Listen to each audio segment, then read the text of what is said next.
आहार, औषध, अभय और ज्ञान शास्त्रों में अंकित हैं ये 4 प्रकार के महादान। अगर आप चाहते हैं अपने इस भव का परम कल्याण, सृष्टि मंगलम सेवा समिति से जुड़िए। सृष्टि मंगलम प्रणेता जिन धर्म प्रभाविका वात्सल्य मूर्ति परम पूज्या गणिनी आर्यिका 105 श्री सृष्टि भूषण माता जी के मंगल आशीर्वाद एवं प्रेरणा में संचालित संस्थाएं श्री आदि सृष्टि मंगलम श्री महावीर जी, सृष्टि मंगलम फाउंडेशन श्री सम्मीत शिखर जी, श्री आदि सृष्टि कैंसर ट्रस्ट, श्री आदि सृष्टि धर्म प्रभावना समिति दिल्ली, सृष्टि मंगलम सेवा समिति श्री महावीर जी, श्री आदि सृष्टि मंगलम अतिशय क्षेत्र श्री महावीर जी में चतुर्विध संघ आहार उपकरण आदि की व्यवस्था सुचारू रूप से कई वर्षों से की जा रही है, जिसमें त्यागी वृत्तियों को भोजन व्यवस्था भी उपलब्ध है। 1 वर्ष की आहार व्यवस्था के वार्षिक सदस्य बनकर भी आहार व्यवस्था में सहयोग प्राप्त करके पुण्य के भागी बन सकते हैं। वार्षिक सदस्यता योजना में 365 दिन के लिए 365 सदस्य नामांकित किए जाएंगे, जिनका नाम आहारशाला में अंकित किया जाएगा। सहयोग राशि मात्र 11,000 रूपए। आप अपनी सहयोग राशि दिए गए बैंक खाता विवरण में जमा करा सकते हैं। श्री आदि Srishti Mangalam Samiti, bank of Baroda, Shri Mahavir ji, account number 0119010027378, IFSC code BARB0SHRIMA, IFSC code का 5वां कैरेक्टर 0 है। संपर्क सूत्र 9376571002, 9376571003। सृष्टि मंगलम सेवा समिति द्वारा बच्चों को शिक्षा, असहाय गरीबों को उपचार एवं रोजगार एवं पेंशन प्रदान कर किया जा रहा है जन कल्याणकारी कार्य। आप भी निम्न प्रकार सृष्टि मंगलम सेवा समिति से जुड़कर अपने और दूसरों के कल्याण का माध्यम अवश्य बने। मासिक सदस्यता 1100 रूपए, वार्षिक सदस्यता 11,000 रूपए, साधारण सदस्यता 2 वर्ष 21,000 रूपए, आजीवन सदस्यता 5 वर्ष 51,000 रूपए, संरक्षक 1,11,000 रूपए, शिरोमणि संरक्षक 2,51,000 रूपए, परम शिरोमणि संरक्षक 5,11,000 रूपए। दान देने हेतु बैंक खाता विवरण निम्नवत है। सृष्टि Mangalam Seva Samiti, bank of Baroda, Shri Mahavir ji, account number 0119010032429, IFSC code BARB0SHRIMA, IFSC code का 5वां कैरेक्टर 0 है। Punjab national bank, account number 0212001011777277, IFSC PUNB 0021200। आपके द्वारा दिया गया दान आयकर की धारा 80G एवं 12A के अंतर्गत कर मुक्त रहेगा। इस पुण्यशाली योजना से जुड़ने हेतु संपर्क सूत्र 9376571002, 9376571003। सृष्टि मंगलम सेवा समिति में आहार, उपकरण, ज्ञान, औषध, करुणा जैसे महान कार्यों में सराहनीय सहयोगी परिवार हैं श्रीमती राम प्यारी बाई, मुंगल बली समस्त परिवार, श्री दीपेश जैन, पायल जैन, आशना जैन, भानवी जैन, 127B जैन कॉलोनी, वीर नगर, राणा प्रताप बाग, दिल्ली, स्वर्गीय श्री अतिवीर जैन, धर्मपत्नी पत्नी श्रीमती अरुणा जैन एवं समस्त परिवार, नई दिल्ली, श्री बुद्धमल जी, सुलोचना देवी, राजेंद्र, आशीष, राजा एवं समस्त परिवार, हेली, पश्चिम बंगाल, श्रीमती विमला जैन, श्री नरेश जैन, रीता जैन, अर्पित, कृति जैन, अंकित, शिवांगी जैन, वत्सल जैन, महिता जैन, सहज जैन, चंद्रनगर, अजमेर, श्रीमती उमा जैन, धर्मपत्नी श्री योगेश जैन, फार्म वाले, गुरुग्राम सेक्टर 4, पिता सुनील कुमार पाटोदी, माता संगीता देवी पाटोदी, समस्त पाटोदी परिवार, कतरास, श्री अनिल जैन, सिकंदरा, पांड्या परिवार, डेह, जिला नागौर, राजस्थान, स्वर्गीय श्री सुगन चंद पांड्या, स्वर्गीय श्रीमती मनोहरी देवी एवं समस्त पांड्या परिवार,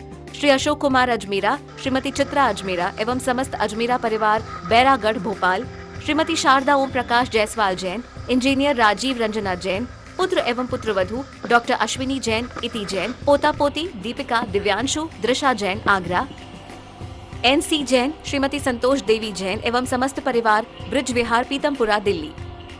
मन की गहराई का कोई माप नहीं होता, मन की गहराई का कोई माप नहीं होता। जो मन को ना बदल दे वो जाप नहीं होता। लाख छुपा लो अपने पाप किसी गैरों से, लेकिन मन से छुपा हुआ पाप नहीं होता। मन है जो कभी मनन नहीं करने देता है, मन है जो कभी नमन नहीं करने देता है। मन मानी है, मन कहीं टिकता नहीं, मन कुछ भी पाले विराम नहीं पाता है। मन किसी की मानने नहीं देता है, मन व्यक्ति को मानी बना देता है। और मानी मन कभी मानता नहीं है, कभी धन से सोचता है मान जाऊंगा, धन पाले तो अंबार लगा ले, लेकिन और इच्छा बढ़ती रहती है। और यदि पद पाले तो पद भी एक दिन तुम्हें असुरक्षित कर देता है, पद भी तुम्हें कहीं पहुंचाता नहीं है। तुमने कभी नहीं देखा होगा, जो सर कभी किसी के आगे नहीं झुकता है, वही सर मरने के बाद पैरों की धूल के नीचे आ जाता है। जो संपत्ति कभी तुमने कमाई थी, तुम्हें भिखारी बनाया था जिस संपत्ति ने, वही संपत्ति औरों की हो जाती है। वही संपत्ति तुम्हें पद दलित कर देती है, कभी तृप्त नहीं होती और भिखारीपना बढ़ा देती है, क्योंकि लगता है कि संपत्ति से अमीरपना आ जाएगा, लेकिन संपत्ति से गरीबी ज्यादा आ जाती है। संपत्ति जितनी जितनी बढ़ती है, कहते हैं कि संपत्ति जितनी जितनी बढ़ती है तृष्णा और उतनी उतनी बढ़ती है, क्योंकि मन कहता है कि मैं आकाश की तरह हूं, दिखता हूं किसी छोर पर, अंत हो जाएगा, लेकिन अंत कभी नहीं होता। हमें ऐसा लगता है संसार में कि इतने लोग तो चल रहे हैं इधर संपत्ति की तरफ, सत्ता की तरफ, परिवार की तरफ, प्रेम की तरफ, तेरी मेरी राग द्वेष में, तो इन लोगों ने कुछ पाया होगा, क्योंकि यहाँ भेड़ियों की भीड़ ज्यादा है।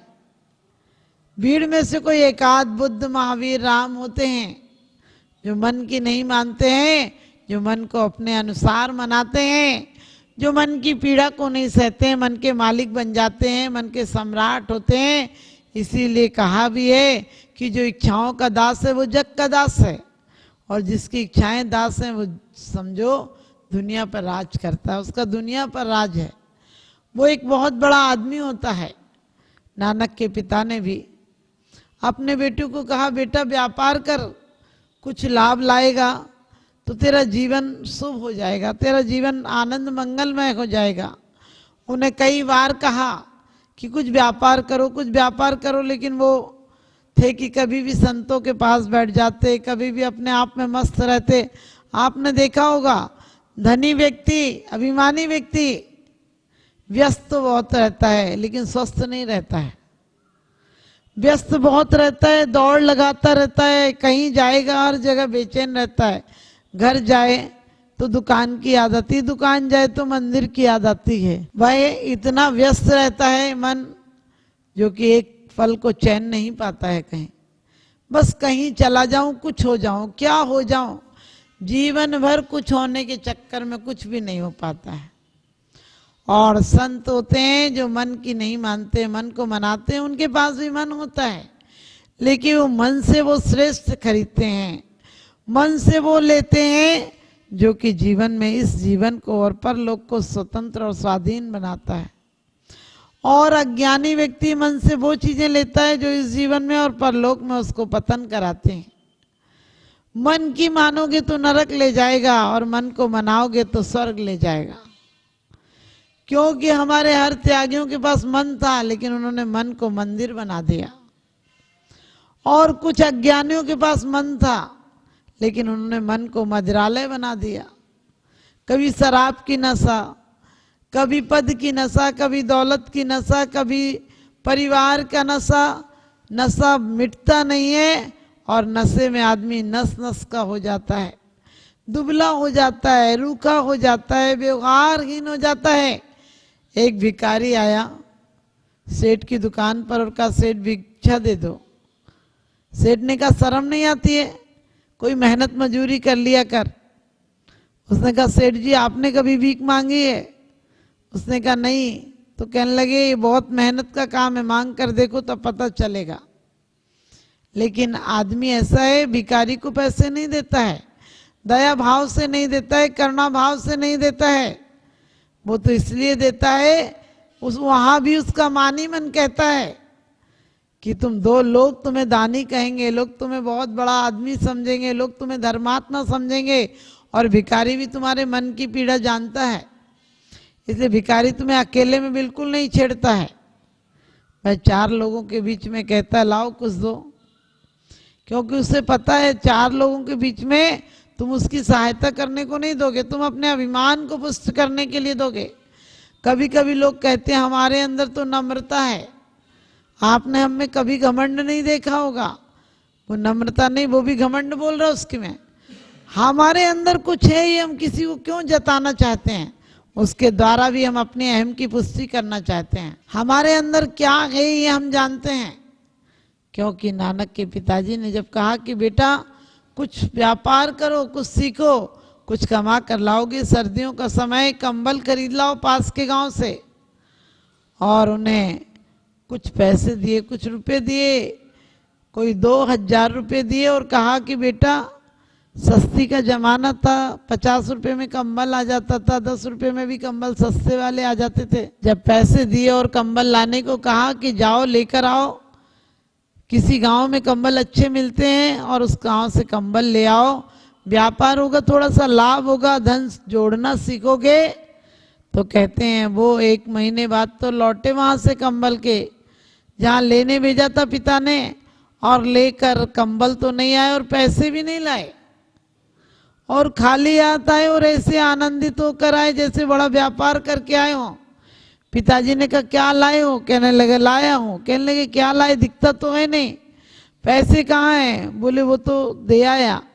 बोले कहाँ दे आए? कंबल वाले को दे आए। बोले हाँ कंबल वाले को दे कर आया। फिर पिता ने कहा, दूसरा प्रश्न किया कि कंबल तो है नहीं, तू बेच के नहीं आया क्या कंबल, क्या करा तूने? वो कहने लगा बेच आया, बहुत अच्छी जगह बेच आया। कहने लगे मुनाफा कहाँ है? कहने लगे मुनाफा बहुत हुआ। उन्होंने कहा अरे अजीब है, मैं पूछता हूँ कहाँ बेच आया? उसने कहा कुछ संत लोग दिखे थे, उन पर सर्दी के समय में कंबल नहीं था और वो सत्संग कर रहे थे, हरि भजन कर रहे थे, मैं उन्हें दे आया कंबल। बड़ा आनंद हुआ और कुछ दिन उनके पास रहा, भगवत कथा सुनी और आनंद से आया हूँ, सही व्यापार करके आया हूँ। व्यापार भी लोग क्यों करते हैं? इसीलिए ना कि आनंद आएगा, सुख आएगा, शांति आएगी। अरे वो व्यापार में सुख और शांति कभी नहीं आती है, लेकिन संत समागम कर लो, सज्जनों की बात सुन लो, आत्मा में आनंद आ जाए, वो सबसे बड़ा आनंद है। कहने लगे मैं आनंद लेकर आया हूँ। पिता ने तो माथा ठोक लिया कि अजीब है, ऐसा व्यापार करके आए तो चौपट कर देगा। क्योंकि संत को जिसमें आनंद आता है, महापुरुषों को जिसमें आनंद आता है, उस बात में चोर और बदमाश को, लुटेरों को, भिखारियों को बड़ा दुख होता है। क्योंकि चेतना में प्रकाश आ जाए तो चोरी, बेईमानी, झगड़े सब बंद हो जाएंगे। चेतना में प्रकाश आ जाए तो जीवन की सारी समस्याएं समाप्त हो जाएं। जीवन का सारा शोक, विषाद, आर्त, रोध, ध्यान और दुख, कलेश, चिंताएं सब समाप्त हो जाएंगी। क्योंकि चिंता आदमी को हमेशा जलाती है और आखिरी दिन चिता जला देती है। जीते जी भी आदमी चिता पर चढ़ा रहता है, चिंताओं के कारण जला जला, भुना भुना सब जीता है। क्रोध दूसरा करता है, हम अपने आप को दुखी कर लेते हैं। अरे उसने गाली बकी, हम अपने आप को दुखी क्यों करते हैं? उसका कर्म उसने किया, हमें अपना कर्म देखना है। हमें कर्म के साथ साथ धर्म देखना है। आज हर मजहब वाला इतना विकृत है कि सच्चाई नहीं देख सकता है। हिंदू यदि मुसलमान हो जाए तो उस मुसलमान कहते समझदारी का काम किया।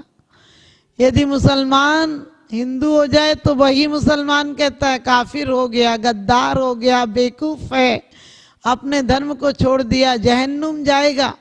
सोचना ये क्या अपने अपने पद की सत्ता का मोह, क्या अंधापन नहीं है? ये सच पूछो, ये धर्म कहाँ लाता है?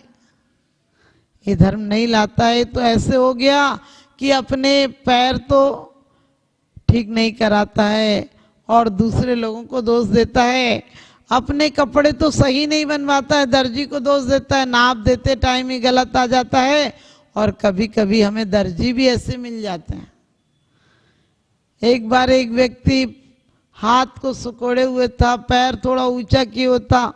मैंने कहा तुम गए थे तब तो ठीक थे, अब क्या हो गया तुम्हें 10 मिनट के अंदर? कहने लगे महंगा कपड़ा है, दर्जी ने सिला है। अब दर्जी ने एक हाथ छोटा कर दिया, एक बाएं का कपड़ा छोटा कर दिया। मैंने कहा ये क्या किया? तो कहने लगा अब कपड़ा तो नहीं बदला जा सकता है, तुम हाथ को आधा अंदर कर लो तो ठीक हो जाएगा। और पैर में भी उसने एक छोटा कर दिया। उसने कहा पैर इतना महंगा कपड़ा है, इसको पैर का छोटा कर लो, इसको मोड़ लो। और उसने बांध भी दिया मेरा पैर।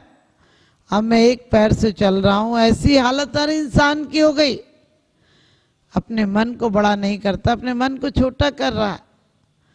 और जबकि कहते हैं परमात्मा की बात तो कोई सुन ले, लेकिन लोगों को सुनने की आदत पड़ गई है। सृष्टि मंगलम सेवा समिति में आहार, उपकरण, ज्ञान, औषध, करुणा जैसे महान कार्यों में सराहनीय सहयोगी परिवार हैं श्रीमती राम प्यारी बाई, मुंगल बली समस्त परिवार, श्री दीपेश जैन, पायल जैन, आशना जैन, भानवी जैन, 127 बी जैन कॉलोनी, वीर नगर, राणा प्रताप बाग, दिल्ली, स्वर्गीय श्री अतिवीर जैन, धर्मपत्नी पत्नी श्रीमती अरुणा जैन एवं समस्त परिवार, नई दिल्ली, श्री बुद्धमल जी, सुलोचना देवी, राजेंद्र, आशीष, राजा एवं समस्त परिवार, हेली, पश्चिम बंगाल, श्रीमती विमला जैन, श्री नरेश जैन, रीता जैन, अर्पित, कृति जैन, अंकित, शिवांगी जैन, वत्सल जैन, महिता जैन, सहज जैन, चंद्रनगर, अजमेर, श्रीमती उमा जैन, धर्मपत्नी श्री योगेश जैन, फार्म वाले, गुरुग्राम सेक्टर 4, पिता सुनील कुमार पाटोदी, माता संगीता देवी पाटोदी, समस्त पाटोदी परिवार, कतरास, श्री अनिल जैन, सिकंदरा, पांड्या परिवार, डेह, जिला नागौर, राजस्थान, स्वर्गीय श्री सुगन चंद पांड्या, स्वर्गीय श्रीमती मनोहरी देवी एवं समस्त पांड्या परिवार, श्री अशोक कुमार अजमेरा, श्रीमती चित्रा अजमेरा एवं समस्त अजमेरा परिवार, बैरागढ़, भोपाल, श्रीमती शारदा ओम प्रकाश जायसवाल जैन, इंजीनियर राजीव रंजना जैन, पुत्र एवं पुत्रवधू डॉक्टर अश्विनी जैन, इति जैन, पोता पोती दीपिका, दिव्यांशु, दृशा जैन, आगरा, NC जैन, श्रीमती संतोष देवी जैन एवं समस्त परिवार, ब्रिज विहार, पीतमपुरा, दिल्ली।